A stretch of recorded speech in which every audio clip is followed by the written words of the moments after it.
할렐루야.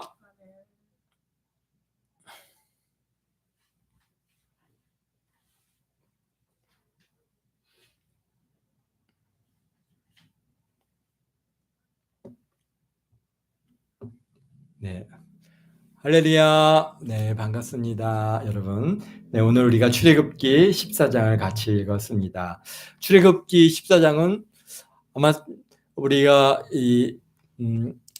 성경 66권 중에 어떤 면에서는 가장 정말 영광스러운 장면이고, 참 하나님께서 행하신 아주 큰 기적, 놀라운 기적과 역사를 우리가 경험하는 그런 귀한 성경이 바로 오늘 출애굽기 14장입니다. 하나님께서 홍해를 가르시고 그곳을 갖다가 이스라엘 백성들은 육지를 걷듯이 바다를 건너게 하시고, 그 뒤를 따라 들어온 애국 군대들은 다 그 바닷물로 수장함으로 인하여서 다시는 애굽이 이스라엘을 다시 이렇게 쫓아오거나 뭐 그들을 잡아오겠다고 하는 그런 모든 의도와 그러한 생각을 꺾으시는 그런 역사가 오늘 바로 출애굽기 14장에 같이 기록되어 있습니다. 우리 이스라엘 백성이 출애굽을 하여서 숫곳에 이르렀고, 거기서 이제 대략적으로 인구를 조사해 보니까 출애굽한 장정들만 한 60만 가량 되었다라고 그렇게 말하고 있습니다. 그리고 13장 20절에 보니까 숫곳을 떠나서 이제 광야 끝인 에담의 장막을 쳤습니다. 그리고 에담까지 오는데 밤이나 낮이나 쉬지 않고 진행하여서 도착했다, 그렇게 기록하고 있습니다. 그러니까 애굽을 출발해서 도망치듯이 열심히 걸어오는 동안 밤에는 불기둥으로 낮에는 구름기둥으로 백성들 앞에서 떠나지 아니하시고 여호와 하나님께서 주의 사자를 보내서 이스라엘 백성들을 쭉 이끌고 왔습니다. 사실 광야란 곳은 아무것도 없습니다. 황량하기만 합니다. 이스라엘 백성들이 출애굽을 하는 과정에서 그들이 어디로 가야 되는지는 분명히 알았습니다. 가나안 땅으로 가야 되는 것은 아는데 어떤 경로를 통해서 가야 될지 참 그것을 갖다가 그들이 계획하거나 어떤 준비되지 않고, 참 하나님께서 가라 하니까 그 이스라엘 백성들이 팍 달려서 나오는 그 광경을 갖다가 우리 12장 13장에서 쭉 봤는데요. 그런데 그 가나안 땅으로 가는 가장 빠른 길인 해변가 길로 하나님께서 이끄지 아니하시고 여기에 보면은 숫곳이라고 하는 광야로 이끌었고, 그 광야를 가로질러서 이제 에담으로 발걸음을 이끌어 주셨습니다. 그런데 14장에서 보니까 이스라엘 여호와 하나님께서 모세에게 말씀하실 때 2절에 이스라엘 백성에게 명하여 돌이켜 바다와 빅돌 사이에 비하히롯 곧 바알스본 맞은편 바닷가에 장막을 치게 하라 그랬습니다. 그러니까 뭡니까?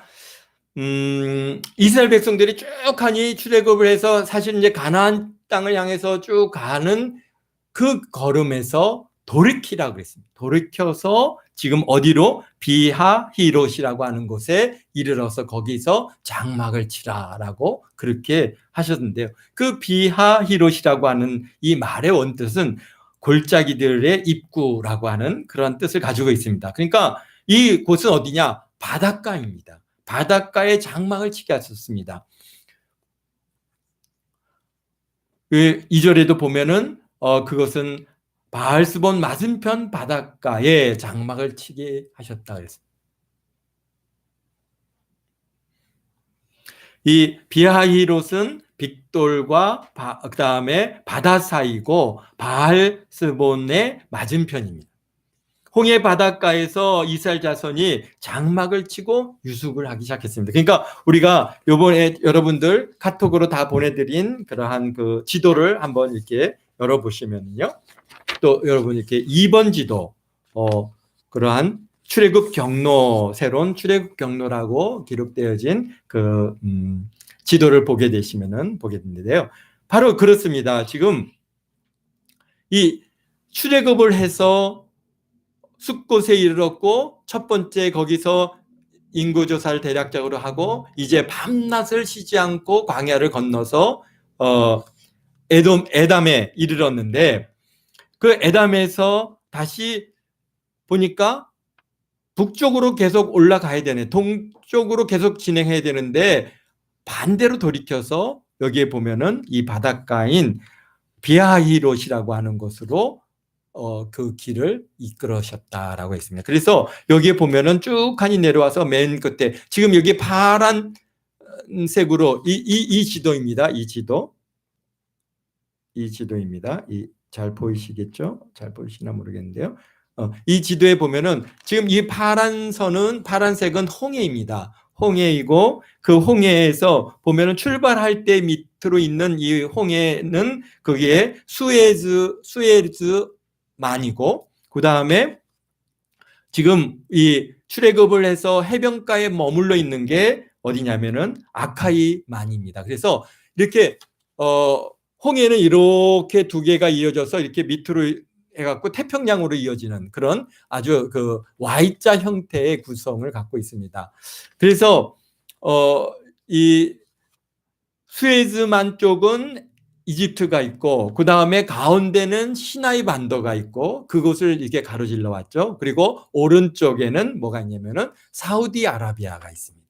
그리고 그 위쪽으로는 어디가 있어요? 이스라엘이 있습니다. 그래서 이 지역이 바로 그러한 구성을 갖고 있는 것을 우리가 보게 되는데요. 그러니까 이스라엘 백성들이 출애굽 바로 고센 땅에서 출발해서 숫곳을 지나서 그 다음에 에담에 이르렀고 에담에서 여기에 보니까 어디로 갔습니까? 비하히롯이라고 하는 곳에 이제 머물게 됐는데요. 그 비하히롯이라고 하는 그 장소의 해변가의 모습이 바로 이제 이 두 번째 이 지도의 모습입니다. 여기가 보니까 가로가 9km 정도 되고요. 그 다음에 위아래로 한 6km가 되는 아주 굉장히 넓은 그런 장소입니다.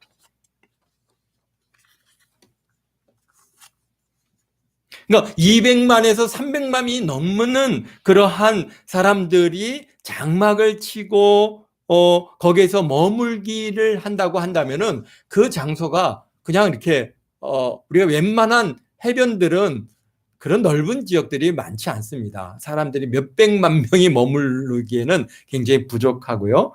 그 다음에 여기에 수에즈만 쪽으로 이어지는 그 해변가 역시 다 그렇게 좁은 곳들이 대부분이고 오직 이 지역만 여기 바로 비하히롯이라고 하는 이 장소만 아주 넓은 그런 삼각주 형태를 이루고 있는데요.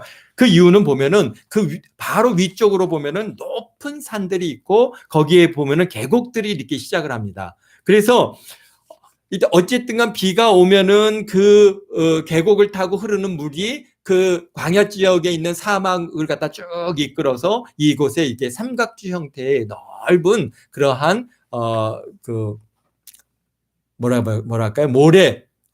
이런 그 모래밭을 갖다 쭉 형성해서 거기에 이제 200만에서 300만 명 정도가 머물 수 있는 그런 장소를 하나님께서 미리 예비해 두셨어요. 그들이 와가지고 장막을 칠 때 뭐 가족 단위로 또는 지파 단위로 다 거기에 모여서 가족을 갖다가 이제 장막을 치고 그리고 밤낮으로 달려왔으니 어떻게 했습니까? 그들이 이제 거기서 뭐 솥을 걸고 뭐 나무를 해다가 이제 뭐 불을 지피고 음식을 해서 그렇게 이제 먹어야 할 그런 장소로서는 굉장히 적합한 장소가 바로 이 삼각주의. 그러니까 지금 이것이 이 이스라엘 시나이 반도 전체를 갖다가 다 이렇게 찾아본 결과 그 장소가 어디인가를 갖다가 지금 알게 됐는데요. 그동안에 우리 이 출애굽의 경로들을 갖다 쭉 보여주는 것들은 사실은 조금 이것과는 다릅니다. 왜냐면은 홍해를 건넌 지역이 어딘지를 모르는 거예요. 홍해를 건너간 지역을 갖다가 그동안 한 몇천 년이니까 3,000년, 4,000년 가까운 시간 전에 이 사건이다 보니까 이게 어디가 정확히 홍해를 걷는 장소인지 몰라요. 이스라엘이 계속해서 역사를 이루어 왔다면은 그 걷는 장소를 갖다가 분명히 이제 알았을 텐데, 이스라엘이라는 나라도 2000년이라는 시간 동안 그 나라가 없어지다 보니까 이 역사가 그들이 계속 이어져 내려오지 못했습니다. 그래서 사실 이 시나이 반도, 많은 사람들이 생각할 때는 이 시나이 반도 지역에서 출애굽을 해서 거기서 뱅글뱅글 이스라엘 백성들이 40년을 광야를 생활을 했다고 생각을 하는데, 사실 시나이 반도는 한 번도 애굽 땅이 아닌 적이 한 번도 없습니다. 역사 이래로 누누이 그곳은 애굽 땅이었지, 그곳에 있는 동안에는 애굽을 벗어난 게 아닙니다. 더욱이 딱 잠깐 동안 이 시나이 반도가 애굽에서 이스라엘 땅이 된 적이 있었습니다. 바로 그게 1968년도 중동 전쟁 때 바로 이 시나이 반도를 갖다가 애굽이 뺏겼습니다. 그래갖고 이스라엘이 이 시나이 반도 전 지역을 갖다가 가로로 세로로 다 구역을 정리해가지고 거기서 이 애굽에서 출애굽한 흔적들을 갖다가 굉장히 상당히 오랫동안 찾았습니다. 전부 다 찾았는데 아무런 유물이나 흔적이 없습니다. 그러니까 여기는 아니구나. 그래갖고 어떻게 했습니까? 이스라엘이 다시 애굽에게다 다시 시나이 반도를 갖다 평화 조약을 맺으면서 다시 반납을 했습니다. 그래서 지금도 이 시나이 반도, 여기 일반적으로 우리가 애굽 출애굽이라고 하는 그런 지도의 이 시나이 반도는 지금도 애굽 땅입니다. 이집트 땅이죠. 그렇기 때문에 역사 이래로 거기가 애굽 땅이 아닌 적이 없어요. 근데 출애굽인데 고센 땅에서 나왔다고 그게 출애굽이 아니지 않습니까? 애굽 땅에서 벗어나와야 그게 출애굽이죠. 그래서 그러면 도대체 홍해 이 사건이 역사적인 사건이라면 그러면은 뭔가 흔적이 있을 것이 아니냐, 그 장소는 어디냐라고 하는 것을 지금까지 많은 학자들이 찾아 헤맸습니다. 그래서 먼저 어떤 일이 있었냐면, 이제 우리 영상 저희가 카톡으로 여러분들에게 보내드렸는데요. 영상에서 보면은 이 홍해를 갖다 전부 다 뒤졌어요. 홍해를 다 뒤져서 홍해에서 정말 이스라엘 백성들이 건너갈 수 있는 곳이 어딘가, 홍해 건너갈 수 있느냐. 왜? 홍해라고 하는 이 홍해가 굉장히 깊습니다. 그리고 바닥이 굉장히 거칩니다. 보통 지금의 수심이 1000m, 그러니까 1km가 넘고 1200m, 여기가 굉장히 깊은 그런 이 홍해 바다를 어떻게 이스라엘 백성들이 물이 없다고 해도 막 1000몇백 미터를 갔다가 막 내려갔다가 1000몇백 미터를 갔다가 올라가는 이 일들이 그게 간단한 일이 아니고요. 더욱이나 바닥이 굉장히 거칠어서 울퉁불퉁해서 거기를 갖다가 아무리 땅이 육지가 된다 할지라도 걸어가, 그것도 어린아이들 또는 이 많은 동물들, 이 사람들이 다 몇백만 명이 거기를 그것도 얼마 만에요? 하루 사이에 건너갔습니다.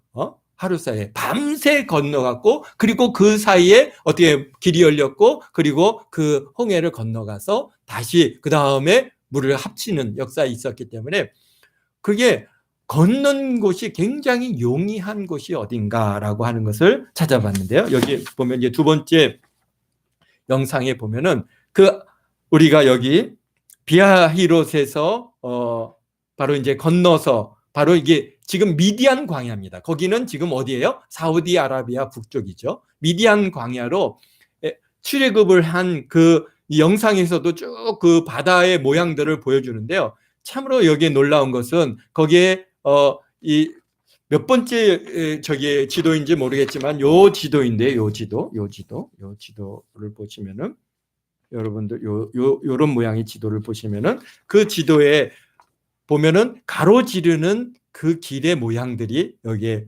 보여지고 있는데요. 거기만 마치 다리가 있는 것처럼 거기만 해발 고도가 굉장히 낮습니다. 그러니까 한 20m, 30m 많이 깊어야 100m 안팎에, 이게 여러분들이 이제 영상을 보시면 알지만 그 뒤에 다이버가 물속으로 쫙 들어가는데요. 그렇게 깊지 않습니다. 깊지 않고 바닥은 전부 모래밭이, 파파한 모래밭이에요.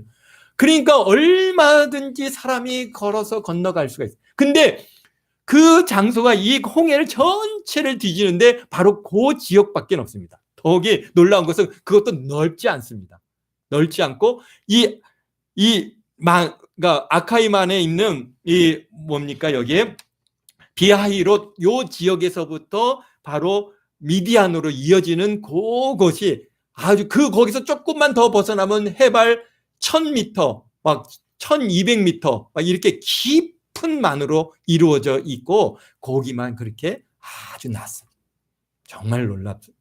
그래서 거기에 들어가서 이제 스쿠버 다이버들이 쭉 찍어놓은 사진들에 보니까 뭐가 있어요? 거기에 이제 여러 산호초들이 조금씩 이렇게 작은 산호초들 뭉치가 보이는데 그것을 갖다가 이제 그 촬영기구로 촬영해 보니까 그 안에 뭐가 있어요? 이런 그렇죠. 전차 바퀴 모양이 그대로 빠져서 그 축과 이렇게 생겨갖고 빠진 게 그 주위에 이제 산호들이 붙어가지고 그대로 둘러싸여 있는데 모양새는 좀 이상한데 그걸 촬영 기체를 딱 통해서 촬영해 보면은 그 바퀴 모양을 그대로 유지하고 있어요. 그리고 수레 여기 지금 나와 있는 여기 보면은 여기 이제 사진들이 거기에 이렇게 나와 있는데요. 그 바다에 있는 산호초들입니다. 산호초들을 갖다 자세히 그 안을 촬영해 보니까 전차 바퀴 모양을 그대로 거기서 유지하고 있는 거예요. 그러니까 이런 흔적이 거기에 쫙하니 뭡니까 이 바다 길을 통해서 쫙하니 있습니다. 거의 미디안 그 직전까지 그런 것들이 쫙하니 바닷속에 있는 것을 갖다가 영상으로 보내드렸으니까 한번 보시면은 그것이 아직까지도 그대로 이루어져 있다라고 하는 사실을 오늘 여러분들이 보게 된 것이 됐습니다. 그런데 그 과정을 갖다가 오늘 이게 보니까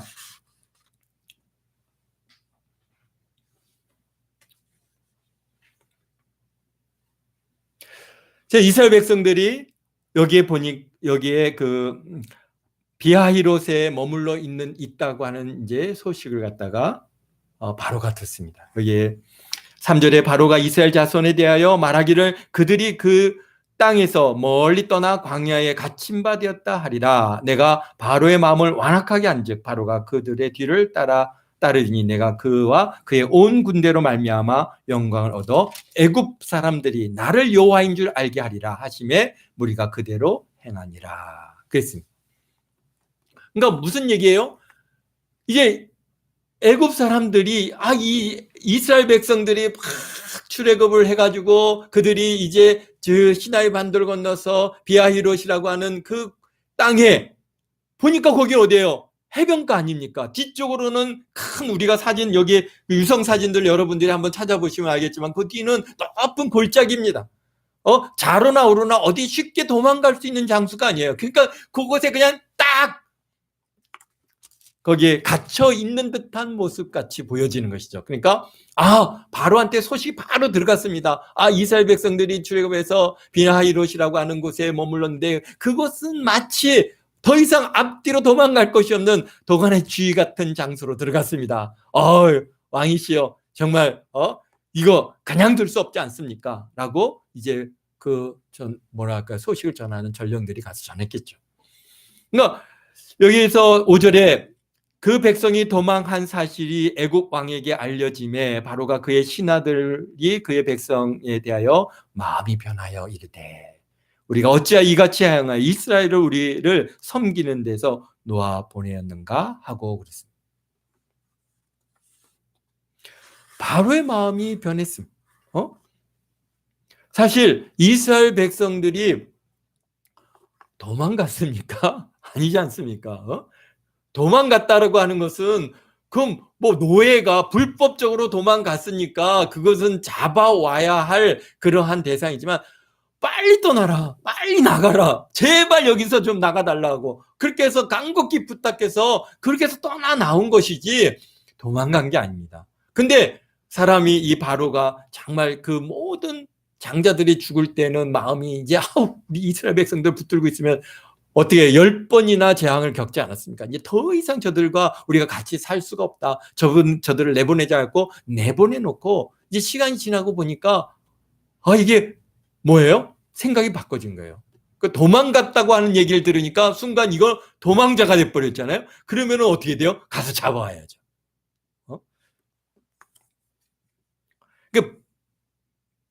그래서 이 바로가 이제 어떻게 합니까? 그의 병거를 갖추고 그 백성을 데리고 갈새.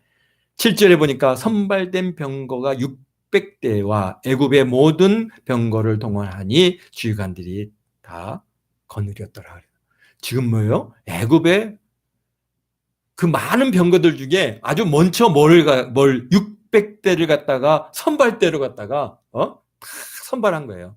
그래서 그들을 탁 먼저 보내. 600 병거는요, 이 광야나 사막의 이 전쟁에 있어서 사막이나 이 광야는 뭐가 없어요? 나무가 없고 은폐할 수 있는 곳이 없다 보니까 아주 제일 강력한 게 뭡니까? 병거입니다. 오늘날 전쟁에서도 사막의 전쟁에서는 가장 중요한 그러한 무기가 뭐예요? 탱크 아닙니까? 탱크. 왜? 거기는 뭐 어디 숨을 곳이 없으니까 이 탱크가 가장 중요한 그러한 전투용 무기인데, 마치 이 병거는 오늘날 탱크와 같은 존재. 가장 두려운 대상이죠. 근데 그게 600대입니다. 600대가 팍 먼저 이스라엘 백성들을 잡기 위해서 쫓아왔고, 그 다음에 나머지 병거들이 다 쫓았고, 거기에 마병도 있고, 그 다음에 보니까 말들도 있고, 병거들도 있고, 마병도 있고, 그 군대가 뒤를 따라서 어디에 바알스본을 맞은편 비하이롯 곁 해변 그들이 장막 친 곳에 미쳤더라 그랬습니다. 얼마나 열심히 쫓아왔겠습니까? 근데 여기 10절에 보니까 바로가 가까이 올 때 이스라엘 자손이 눈을 들어 본즉 애굽 사람들이 자기 뒤에 이른지라 이스라엘 자손이 심히 두려워하여 여호와께 부르짖었다.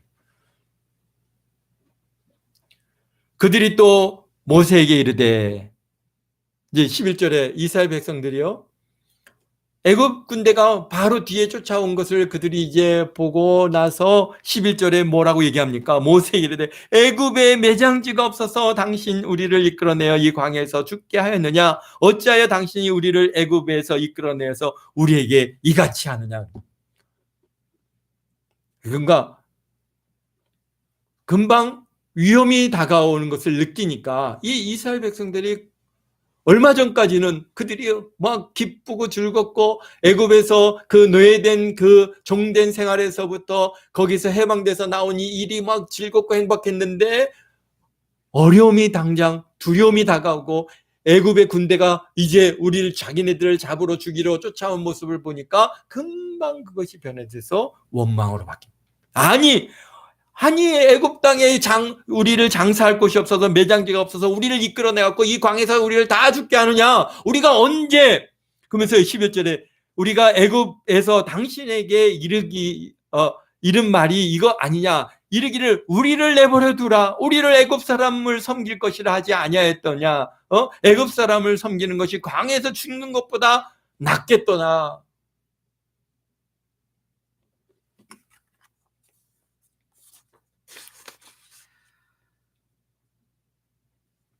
그렇습니다.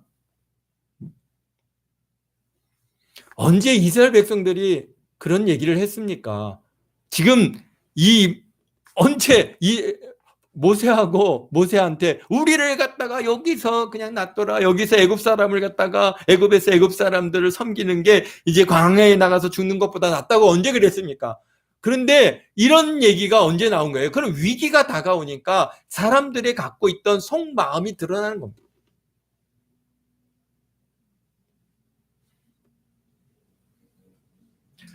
여러분들은 어떻습니까? 우리는 어떻습니까?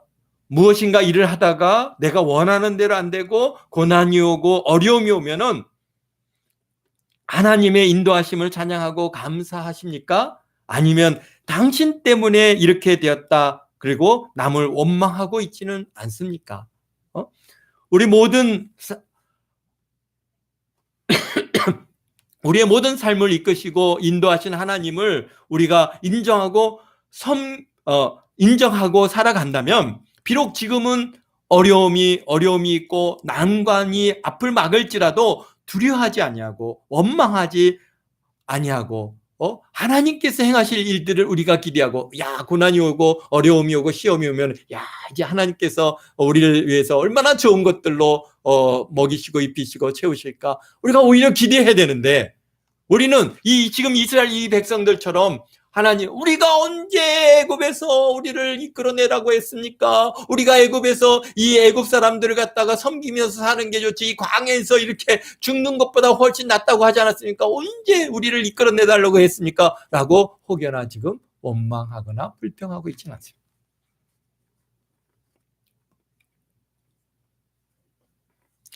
분명한 것은 우리 하나님께서 애굽 사람들을 불러서 세우신 이유는 뭡니까? 하나님의 영광을 드러내려고 하신 것입니다.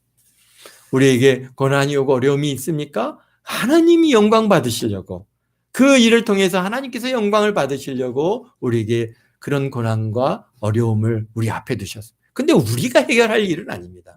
하나님께서 행하시는 일이고 하나님께서 책임져 주실 일이지, 그런데 그것을 내가 하려고 하니까, 우리가 싸워서 어떻게 애굽을 이길 수 있겠습니까? 우리가 어떻게 애굽의 저 군대를 갖다가 싸워 이길 수 있겠습니까? 없습니다. 당연히 없죠.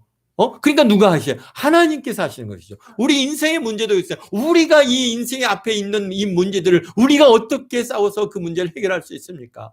누가 하십니까? 하나님께서 하십니다. 그것을 통해서 하나님께서 영광을 받으시는 겁니다. 그러니까 우리는 할렐루야, 아버지 하나님 영광 받으십시오 하고, 우리가 기쁨으로, 우리가 모세와 같이, 모세가 여기 13절에 뭐라고 합니까? 백성에 이르되 너희는 두려워하지 말라, 가만히 서서 여호와께서 오늘 너희를 위하여 행하시는 구원을 보라. 너희가 오늘 본 애굽 사람은 영원히 다시 보지 아니하리라. 여호와께서 너희를 위하여 싸우시리니 너희는 가만히 있을지니라. 우리 그렇습니다. 여러분들 앞에 문제가 있으면은 우리가 원망하고 막 그러지 않고 그냥 가만히 있으면 됩니다. 가만히 있으면 하나님께서 일을 행하시고 문제들 행하시고 그렇게 행하시고, 여기서 우리 15절에 여호와께서 모세에게 이르지 않으십니까? 어찌하여 내가 부르짖느냐? 왜 두려워하느냐? 왜 염려하느냐? 걱정하느냐? 이스라엘 자손에게 명령하여 앞으로 나가게 하고 지팡이를 들고 손을 바다 위에 내밀라. 그것이 갈라지게 하라. 이스라엘 자손이 바다 가운데 마른 땅으로 행하리라. 할렐루야. 그렇습니다. 근데 하나님께서 이 애굽 사람들의 마음을 완악하게 해서, 너희들이 이제 바다를 건너간다음에도 그들이 그 좌우를 갖다 구분하지 못하고 그것이 살 것인지 죽을 것인지 알지도 못하고 그것 쫓아 들어가게 하나님께서 하시겠다는 거예요. 그때서야 어떻게 해요? 그들이 애굽 사람들이 나를 여호와인 줄 알리라. 아멘. 그러면서 19절에 이스라엘 앞에 진 앞에서 가던 하나님의 사자가, 그러니까 하나님의 사자가요, 친히 지금 이스라엘 진 앞에서 이끌어가고 계신 거예요. 그런데 이스라엘 하나님의 사자가 이 진 뒤로 쫙 가니까 뭔가 구름 기둥도 그 이스라엘 진 사이로 지나서 저쪽 애굽 사람들과 애굽 군대와 이스라엘 진 사이에 딱 쓰셨어요. 그리고는 애굽 저쪽에는 흑암과 그 어둠이 칵한 반면에 이스라엘 백성들 쪽은 밤이 밝게, 밤새도록 밝게 하셨어요. 그러니까 그 밝게 하신 이유가 뭐겠어요? 그들이 거기에 장막을 치고 있지 않습니까? 이제 그 장막을 거두어야죠. 막 이제 떠날 준비를 해야 되잖아요. 그러니까 밤새 떠나게 준비를 하고, 그 다음에 모세는 바다 위로 손을 탁 내미니까 큰 동풍이 불어서 밤새도록 바닷물을 갖다 물러가게 하시니 물이 갈라져 가지고 어떻게 했어요? 이제 가운데 마른 땅이 쭉. 근데요, 이것을 누가 알았겠습니까? 오직 하나님만이 아시지 않습니까?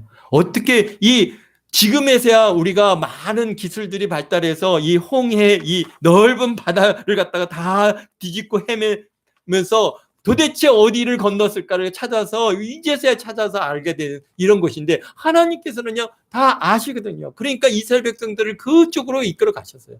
그리고 바람을 쫙 불어서 바다를 가르셨어요. 근데 우리가 생각하는 이게 썰물 또 민물에 의해서 우리가 홍해의 기적 해갖고 탁 썰물 되면 물이 쫙 빠지면서 길이 쫙 나와서 뭐 섬을 건너가는 이런 역사들이 있는데, 그런 것과는 완전히 다른 개념입니다. 왜? 여긴 좌우에 바다가 물벽으로 이렇게 딱 서 있었다고 그랬어요. 물이 이게 물러가서 그냥 없어진 게 아니라 이 길을 내고 좌우에 크하니 뭐예요? 바닷물이 좌우에 벽으로 세워져 있었다라고 지금 이렇게 기록해 주고 계십니다. 그러니까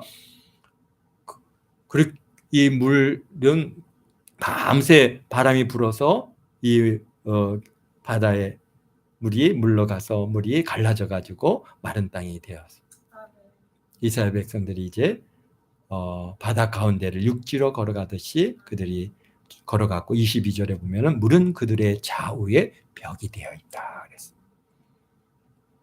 근데 이 애굽 사람들이 자기네들이 살 곳인지 죽을 곳인지 모르고 이스라엘 백성들이 막 그 바다 속으로 걸어서 들어가는 걸 보고 쫓아 들어온 거 아닙니까? 쫙 쫓아 들어왔어요. 이스라엘 백성들은 이제 바다를 건너서 다 미디안 광야 저쪽으로 빠져나간 다음에, 그리고 나서도 그들이 막 쫓아오니까 이제 하나님께서 뭡니까? 병거의 바퀴들을 갖다가 다 빼뜨리신 거예요. 그러니까 이제 이게 나갈 수가 없습니다. 하나가 걸리니까 둘이 걸리고 막 걸리고 뒤집고 막 거기에 이제 막 길이 막혀버린 것이죠. 그 다음에 그때서야 이거 우리가 정신이 바짝 든 거죠. 와, 이거 우리가 죽을 곳에 들어왔구나. 그래갖고 그곳을 빠져나가려고 헤매지만은 이미 그때는 지났어. 여호와 하나님께서 모세에게 손을 얹어서 뻗어서 바닷물이 합칠게 하라 했더니 정말 바닷물이 다시 이 애굽 사람들 위에 싹, 순간이죠. 그것을 흩트는 데는 밤새껏 해 있지만 모으는 거는요, 그냥 바람만 딱 멈추면 그냥 딱 거기에 그냥 그대로 벌써 아주 그냥 뭐 순간에 물이 차 들어오니까 다 거기에 빠져서 결국은 애굽의 바로에서부터 시작했고 그 많은 군대가 다 그 홍해 바다에 빠져서 죽고 말았어요. 그래서 31절에 이스라엘이 여호와께서 애굽 사람들에게 행하신 그 큰 능력을 보았으므로 백성이 여호와를 경외하며 여호와 그의 종 모세를 믿었더라. 아멘. 할렐루야. 그렇습니다. 우리가 여러분, 우리 앞에 찾아오는 홍해와 같은 고난은 우리를 죽이려고 찾아온 것이 아닙니다. 그것은 우리를 망하게 하는 것도 아닙니다. 그것은 우리를 어렵게 하고 우리를 죽이려고 우리를 망하게 하려는 그런 세상 세력들을 하나님께서 심판하심을 통하여서 그들로 하나님께서 하나님 되심을 알게 하는 그런 자리인 것입니다. 우리도 하나님의 은혜를 입어서 다시 세상의 종된 자리로 돌아가지 않고 영원한 자유인으로 살게 하시는 하나님의 계획이 시작되는 그런 자리인 것입니다. 그래서 비하이롯, 여기는 바로 자유가 시작되는 그런 곳입니다. 곧 이 말씀이 선포되는 이 자리가 은혜 자리요, 구원을 확신하시는 그런 자리가 되시기를 주의 이름으로 축원드립니다. 아멘. 그렇습니다. 오늘 우리가 참 이렇게 하나님께서 역사적으로 이 증거들을 남겨놓고 계시다고 하는 사실에 우리는 정말 이게 뭐랄까요, 그런 정말 놀라움이 이 지도를 볼 때마다 정말 놀랍고 한편으로는 두렵고, 정말 이게 역사적으로는 사실이었구나. 그 사실의 증거들을 우리 하나님께서 이렇게 보여주고 계십니다.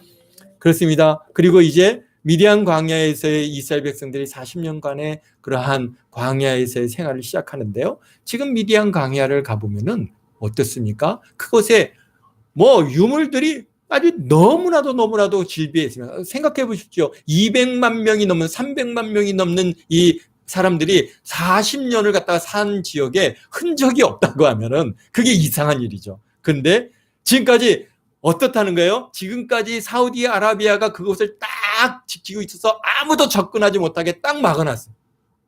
그래서 이제 그것이 열려지면은 물론 이제 그 지역을 다녀온 분들의 그러한 증거와 사진과 자료들이 오늘 이제 우리 가운데 잘 보여지고 있기 때문에 아는데요. 이제 그것도 이 사우디아라비아가 이제 공개를 할 겁니다. 왜?